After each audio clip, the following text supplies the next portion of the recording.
The silence wasn't empty. It was a heavy cloak woven from unspoken words, a vast theater where emotions once danced but now lay dormant. You might be feeling this now, this strange quiet that has settled deep within, a truth only now becoming audible.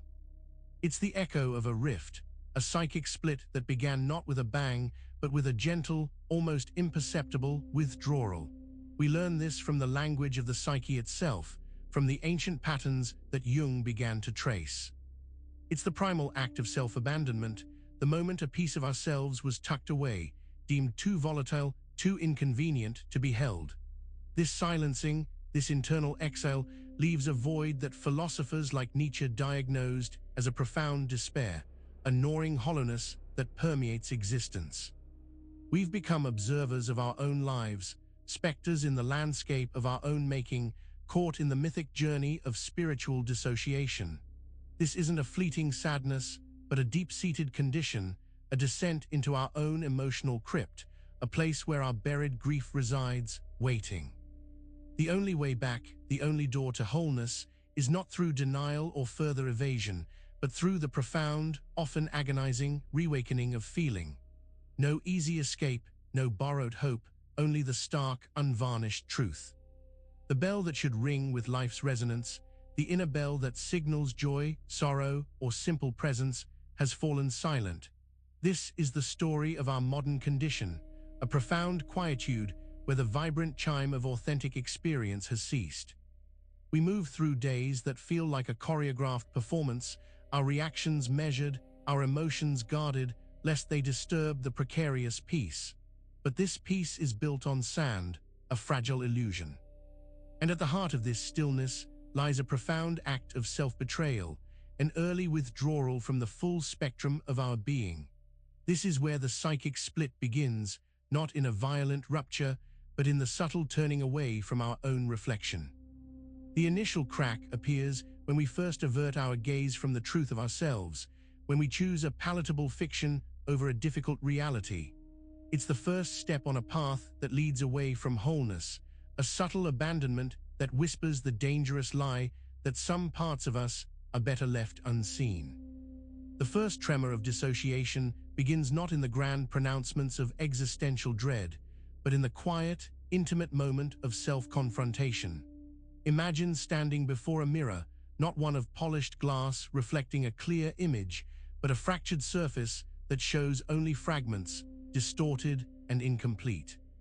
This is the psyche under duress, the first stage of its division. We look, and we don't recognize ourselves, or worse, we recognize only the parts we've deemed acceptable. It's an act of early self-abandonment, a decision, often unconscious, to sever ties with the inconvenient or wounded aspects of our identity. This isn't a conscious choice to be dishonest, but a primal survival mechanism. When the world outside demands conformity, or when vulnerability feels like a dangerous exposure, the young psyche learns to bifurcate. A part of the self, the unedited, messy feeling part, is locked away. What remains is a curated self, a lighter version, easier to manage, easier to present. This is the genesis of the hollow self, not truly empty, but containing vast, unacknowledged chambers where the disowned emotions reside, a hidden architecture of suffering. This internal schism creates a perpetual state of unease. We feel a constant pull, a sense that something vital is missing, yet we cannot locate it. It's like trying to grasp smoke, a persistent phantom limb sensation of what should be present but isn't. And so we begin to perform the role of ourselves, a careful imitation of life, always on the periphery of genuine experience, forever looking for a reflection that no longer exists in its totality. But what happens when even this fragmented reflection begins to crumble? This journey into the fractured self is a descent, and the mirror's broken surface is only the first glimpse into the deeper dissociation that awaits. This internal architecture of dissociation is often solidified through a silent covenant, a pact made with oneself to maintain a state of functional emptiness. The hollow self is not a vacuum, but a carefully constructed vessel, designed to appear intact while concealing the profound absence within. This covenant is born out of necessity, a way to navigate a world that often punishes authentic expression. Think of the archetypal figure who enters a sacred space not with reverence, but with the careful quiet of a thief. They move through the rituals, they wear the robes, they speak the words, yet their inner space remains untouched, unfeeling. This is the hallmark of the hollow self. It's a persistent performance, a masquerade of presence that masks a deep spiritual or emotional void. The consequences of this covenant are not immediate, but insidious. Like a slow poison, it erodes the foundations of genuine connection, both to oneself and to others. We become adept at mirroring surface emotions, offering precisely what is expected, but the core, the wellspring of true empathy and authentic feeling, remains guarded, inaccessible. This self-imposed exile from our own emotional landscape creates a peculiar kind of suffering. It's not the sharp pain of betrayal, but a dull ache of perpetual longing, a haunting sense of being an observer in one's own life. This inner silence, this covenant with hollowness, is a tomb for the vibrant self, a quiet death that leaves us perpetually seeking meaning in a world we no longer truly feel. This internal arrangement, this covenant of absence, leads us to a crucial question. What happens when the carefully guarded inner sanctum begins to chafe against the very nature of existence, a tension that Jung began to illuminate through primal cosmic imagery?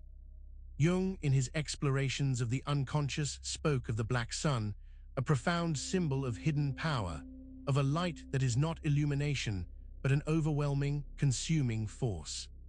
This black sun represents the repressed, the disowned aspects of our psyche, the memories, emotions, and desires that we have cast into shadow, believing them too dangerous or too painful to acknowledge. When we make the covenant of the hollow self, we are not eradicating these primal energies, we are merely burying them, often deep within the psyche's hidden chambers. This act of repression is like trying to contain a wildfire with a thin veil. The energy doesn't disappear, it transforms. It festers, it corrodes, and it begins to burn from within, scorching the very foundations of our being. The black sun then becomes the symbol of this burned memory, the indelible imprint left by experiences and emotions we have refused to confront. These are not simple forgetfulness. They are active exclusions, moments where our capacity to feel was irrevocably cauterized. When this occurs, a strange paradox emerges. We might believe we are protecting ourselves, creating a safe space by expelling the volatile elements. Yet in doing so, we also sever ourselves from the vital currents of life. We lose access to our deepest intuitions, our most potent creative forces, and the raw, unvarnished truth of our existence. The hollow self finds itself adrift, unable to access the very internal compass that could guide it toward genuine meaning or self-understanding. This internal devastation, this scorched landscape, is the price of maintaining the superficial calm of the hollow self. This burning within, this suppression of vital energy, leaves its mark not just as memory, but as a frozen state, a perpetual chill that permeates our experience of the world and ourselves. Within the vast cathedral of our unacknowledged feelings, there exists a solitary figure, perpetually frozen in a moment of profound distress. This is the frozen child, the embodiment of our earliest unhealed wounds, the part of us abandoned in the face of overwhelm or neglect. When we enter into the covenant of the hollow self, this child, instead of being nurtured and integrated, is relegated to the deepest, most silent recesses of our psyche. The cathedral itself is not a place of worship or solace, but a monument to absence. Its towering arches are built from denial, its stained glass windows are opaque with unexpressed grief, and its echoing corridors are filled with the silence of suppressed screams. Within this structure, the frozen child remains, a testament to the spirit's early capitulation, its inability to withstand the unmanageable. This freezing is not an absence of feeling, but a petrification of it. The child experiences an acute form of suffering, a perpetual state of fear, loneliness, or shame, but the capacity to express or process it is locked away. It's a psychic winter that never thaws, a constant low temperature that chills our entire being, even when we present a facade of warmth or competence. The black sun's burning has created a deeper freeze, a self-preservation that has become a form of exquisite torture. We walk through life as adults, yet the frozen child within continues to dictate our reactions, our anxieties, and our deepest insecurities, all within the echoing silence of this inner cathedral. This arrested development, this perpetual childhood trauma, carries profound implications for our engagement with the present moment, subtly undermining our capacity for genuine joy and fulfillment. This profound internal coldness, this arrested development within the soul, leaves us perpetually seeking something more, a recognition of what has been lost, and a potent echo of the past that Nietzsche termed the eternal return of the unfelt. Nietzsche, in his often stark pronouncements, spoke of the eternal return, the idea that all of life, in all its agonizing detail, would repeat itself endlessly. Applied to our internal landscape, this becomes not a cosmic wheel of existence, but a personal torment. The eternal return of the unfelt. It is the recurring pattern of experiencing situations that mirror our deepest unresolved pain, yet remaining incapable of truly confronting or processing them. When the frozen child remains trapped in the cathedral of absence, and the black sun has scorched our capacity for authentic response, we find ourselves in a loop. The same themes of abandonment, rejection, or inadequacy circle back again and again. We might react with anger, with withdrawal, with people-pleasing, with 1,000 different defense mechanisms, but the core feeling, the raw wound, remains untouched, perpetually unexpressed, perpetually unfelt. This isn't just a psychological quirk, it's a spiritual dead end. It's the soul's cry for integration, for acknowledgement, met by the unyielding wall of repression. We are condemned to relive the circumstances of our deepest pain without ever learning from it, without ever finding a path towards healing. Like Sisyphus eternally pushing his boulder, we are trapped in cycles of superficial engagement, always on the cusp of breakthrough, but never quite reaching it. The hollow self, in its quest for stability, inadvertently perpetuates this cycle. By constantly avoiding the discomfort of true feeling, it condemns itself to an endless repetition of the very discomfort it sought to escape. This is the crushing weight of the unfelt, the phantom pain that echoes through a lifetime, a silent testament to the parts of ourselves we could not bear to know. This inability to truly feel and integrate past hurts leaves a void, a space that can be unnervingly occupied by something else, something detached, something observing. As the frozen child remains trapped and the patterns of the unfelt repeat, a subtle shift occurs. The active engagement with life, even in its pain, begins to recede. What takes its place is a detachment, a sense of being an observer of one's own existence. This is the observing ghost, the disembodied consciousness that peers out from behind your eyes, no longer fully inhabiting the physical form or the emotional landscape. This ghost is the archetypal witness, the one who sees but does not feel, who understands intellectually but not viscerally. It is the product of a psyche that has retreated from the intensity of living, creating an internal distance as a form of protection. The black sun's heat has cauterized too much, the cathedral's silence has muffled too deeply. This observing presence can be incredibly insidious. It allows us to perform life with a degree of proficiency, to maintain social connections and professional duties, all while feeling profoundly disconnected from the core of our being. We might analyze our emotions, dissect our interactions, and offer well-reasoned explanations for our behavior, but the raw, immediate experience of feeling is lost. It's like watching a documentary about your own life, knowing the facts, but lacking the emotional resonance.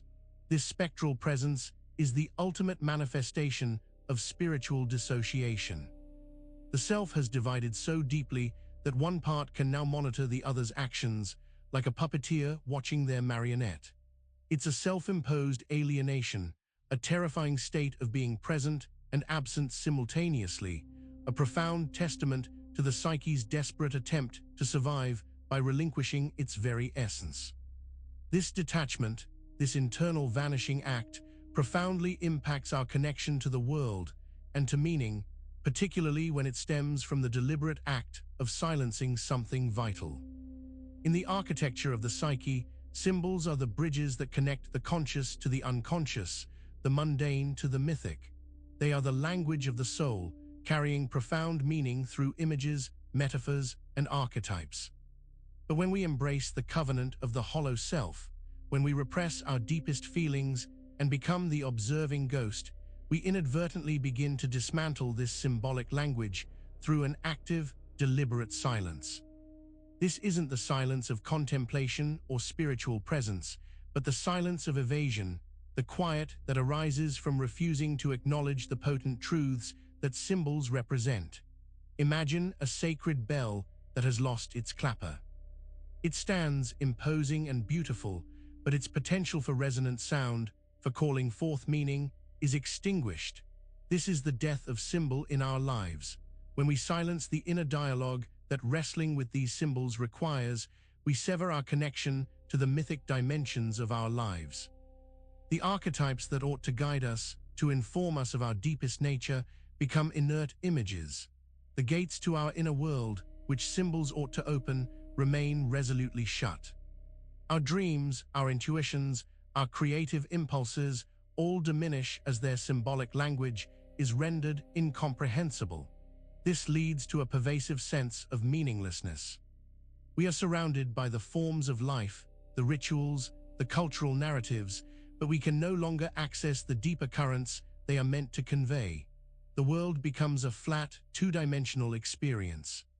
Our spiritual and emotional lives are starved, not by hardship, but by a self-imposed austerity, a deliberate turning away from the very language that could reveal our true selves. This deliberate silencing, this death of symbolic meaning, often finds its roots in an even more foundational wound, a wound that casts a long shadow over our need for external validation. The need for external validation, the constant seeking of approval, is often a direct manifestation of the father wound. This wound, deeply ingrained in the psyche, speaks to a deficit in a foundational sense of acceptance, protection, or patriarchal guidance. When this core need is left unmet, either through absence, criticism, or emotional unavailability, the individual often constructs a tower of approval, a metaphorical structure built entirely on the shifting sands of external acknowledgement. From this tower, the individual peers outward, desperately seeking the nodding heads and praising voices that will, they hope, fill the void left by this primal wound. The hollow self, already adept at performance, uses this tower as its primary vantage point. It learns to tailor its demeanor, its actions, its very identity to elicit the desired affirmation. The observing ghost diligently monitors the reactions of others, ensuring the correct script is followed. This reliance on external validation is a form of spiritual imprisonment. It means that true self-worth, genuine freedom, and authentic expression are sacrificed at the altar of what others think. The father wound creates a pervasive fear of disapproval, a dread that any misstep might lead to the demolition of the carefully constructed tower, leaving the individual exposed and utterly alone, facing the stark emptiness within. The death of symbol and the silence of the inner life are often the direct casualties of this relentless pursuit. When the primary focus is on pleasing others, there is little energy left for the arduous, yet vital, task of deciphering the soul's own rich symbolic language or confronting the deeper truths it attempts to reveal. The inner collapse that results from living within this tower is not a simple matter of feeling down, but a fundamental dismantling of the self, a crisis born of a profound internal disconnect. The profound internal collapse that results from the death of symbol, the constructed tower of approval, and the pervasive father wound is often misidentified. It is frequently labeled as depression, a term that, while describing a spectrum of human suffering, can obscure the specific, archetypal nature of this particular unraveling. This collapse is not simply a chemical imbalance or a period of sadness. It is a fundamental dismemberment of the psyche, a disintegration of the self. Depression often implies a withdrawal, a sinking into oneself, a lack of energy and motivation. While these symptoms may be present, the underlying experience is often one of profound alienation from one's own authentic self, a disconnection from the vital currents of being that normally animate life. The hollow self, the observing ghost, the frozen child, these are not merely states of sadness, but active agents of a deep psychological severance. This collapse is the consequence of living a life built on absence, a life where integrity has been sacrificed for acceptance, and where the rich, symbolic language of the soul has been deliberately rendered mute. It is a profound existential crisis, a moment where the carefully constructed facade finally crumbles, revealing not simply emptiness, but a terrifying internal ruin. The inner architecture, designed to protect, has instead become a prison, and its collapse signifies the breakdown of the very systems that were meant to contain the unacknowledged pain, leading to a state of profound spiritual desolation. This intricate, often painful internal architecture, far from being empty, is actually crammed with unexpressed emotions and unresolved conflicts. The descriptor, hollow self, is a profound misnomer. It conjures images of a vacant space, a void waiting to be filled, but the reality is far more complex and often more agonizing. The hollow self is not empty, it is overfull. It is a vessel crammed to bursting point with unexpressed emotions, repressed memories, and disowned aspects of the personality. The so-called hollowness is not an absence of content, but a complete inability to process, integrate, or express that content. Imagine a pressure cooker. The internal space is finite, but the contents are volatile, building heat and energy.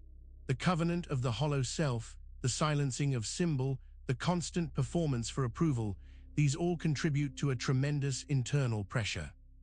The emotional dam built by early self-abandonment is constantly strained, holding back a torrent of feelings that have nowhere to go. This overfullness is the source of a unique kind of suffering.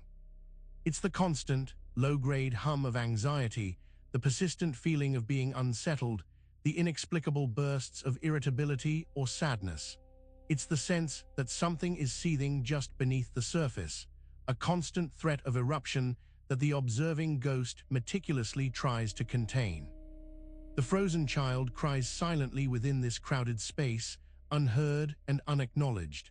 The paradox of the hollow self is that its perceived emptiness is precisely what makes it so overwhelming.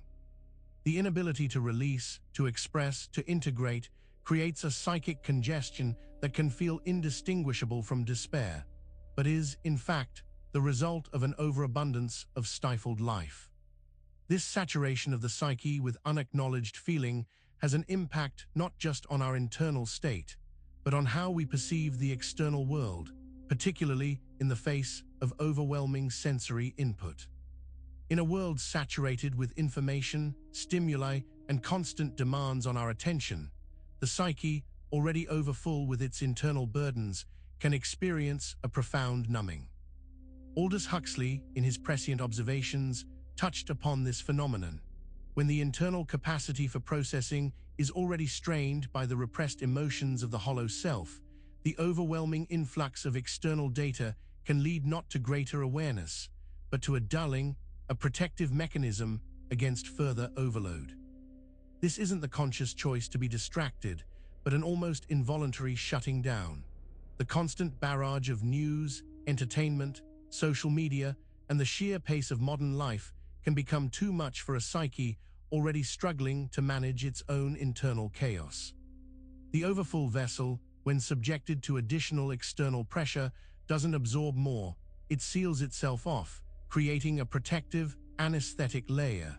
This numbness of saturation is a particular kind of spiritual disengagement. It's a state where, despite being constantly bombarded with information and experience, one feels nothing. The external world becomes a blur, a meaningless procession of images and sounds. The symbolic language that might once have offered a lifeline to meaning is drowned out by the sheer volume of noise. The observing ghost, rather than observing, begins to simply tune out, overwhelmed by the sheer volume of stimuli it's trying to process alongside the internal pressure. This condition is a tragic testament to the mind's attempt to cope with an impossible burden. The psyche, pushed to its limits by internal repression and external bombardment, chooses a form of self-preservation that ultimately leads to a profound disconnection from life's richness and complexity. This disconnection from authentic experience, this saturation leading to numbness, often manifests in external systems that mimic this internal state. The intricate internal architecture of dissociation, the frozen child, the observing ghost, the overfull hollow self, does not exist in a vacuum. It finds expression in the external systems we create, the rituals we perform, and the very structures of our society. Spiritual dissociation, the deep-seated detachment from one's authentic self and the mythic dimensions of life, can be seen to wear robes, the outward forms that mimic wholeness while masking an inner barrenness.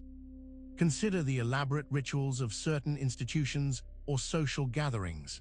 They may possess an outward appearance of deep meaning, replete with specific attire, precise movements, and carefully chosen words.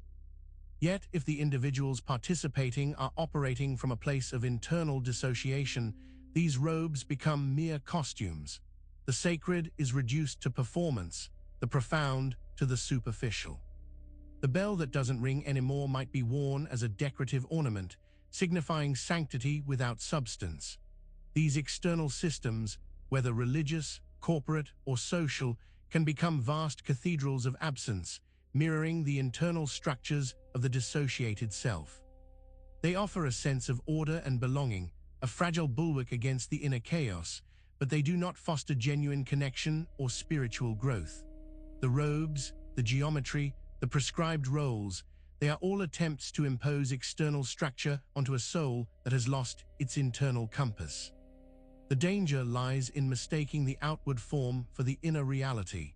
When the profound spiritual detachment that characterizes dissociation is cloaked in the trappings of sacredness or order, it becomes even more insidious.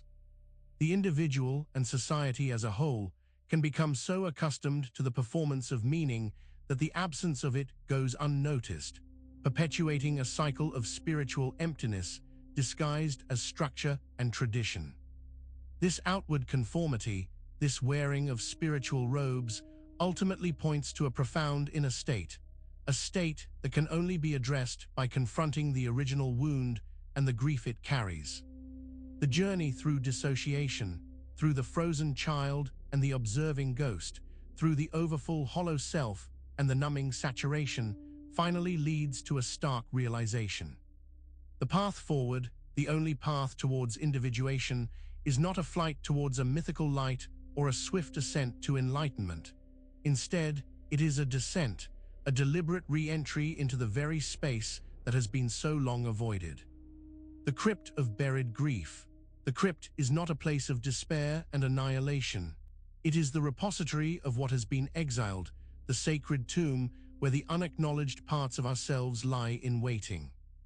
To feel again authentically, to truly inhabit one's being, requires a return to this place of original wounding. It means allowing the frozen child to finally thaw, not by external comfort, but by the courageous act of bearing witness to its suffering.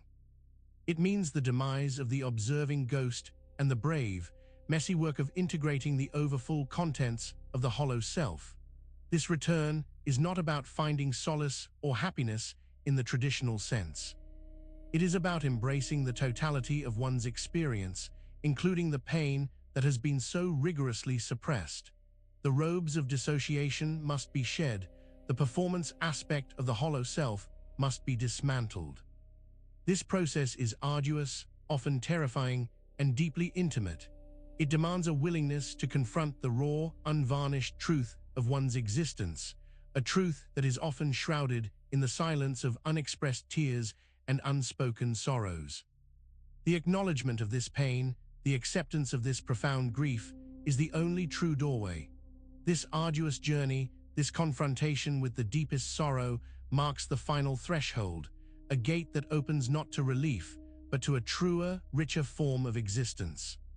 You've walked through the echoes of absence, felt the weight of unacknowledged wounds, and stood at the precipice of your own inner crypt. The final threshold, the ultimate gateway to genuine being, is not found in a blinding, external light, a promise of easy solace or immediate transcendence. Instead, it is an immersion into the profound, often agonizing, depths of grief. This is the paradoxical truth of healing. The avoidance of pain, the careful construction of the hollow self to shield against it, has only led to a more pervasive suffering. The numbness of saturation, the performance of spiritual robes, these are the masks that hide a soul crying out for integration. And integration, the reclaiming of the exiled self, begins not with evasion, but with a courageous, unyielding confrontation with what has been lost. The grief that awaits is not merely sadness, it is the acknowledgement of all that has been wounded, abandoned, and suppressed. It is the weeping for the frozen child, the dismantling of the tower of approval, the silencing of the observing ghost.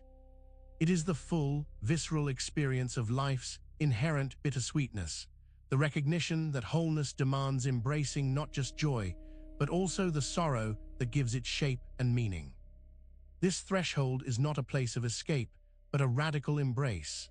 It is the profound realization that to truly feel again, to be truly alive, is to surrender to the immensity of this foundational sorrow. It is the understanding that only through the crucible of grief can the fragmented self be forged anew, not into something unbreakable and pure, but into something undeniably real, profoundly human, and finally, irrevocably alive.